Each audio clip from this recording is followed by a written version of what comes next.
से एक कहानी लेकर उपस्थित हैं। यह कहानी आधारित है मित्रता पर। मित्रता भी ऐसी वैसी नहीं, सुदामा और श्री कृष्ण की मित्रता।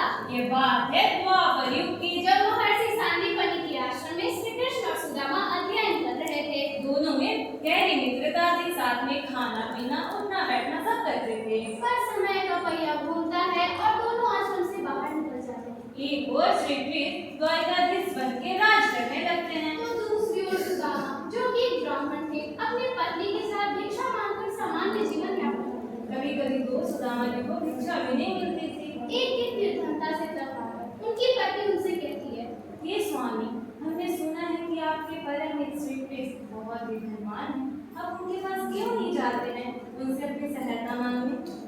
अपने पत्नी के अनेक बार कहने के बाद सुदामा श्री कृष्ण से मिलने चलते हैं। वे द्वारिका पहुंचते हैं और श्री कृष्ण की इतनी बड़ी राजमहल को देखते ही रह जाते हैं। अब वो असमंजस में पड़ जाते हैं, श्री कृष्ण के पहचाने के लिए नहीं। फिर भी वो हिम्मत करके द्वारपालों के पास जाते हैं और कहते हैं, क्या कहते हैं? अरे द्वारपालो, कन्हैया से कह दो, अरे द्वारपालो, कन्हैया से कह दो कि दर पे तुम्हारे गरीब आ गया।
सब सुन के फिर से कुंवारी का तो नहीं आ गया।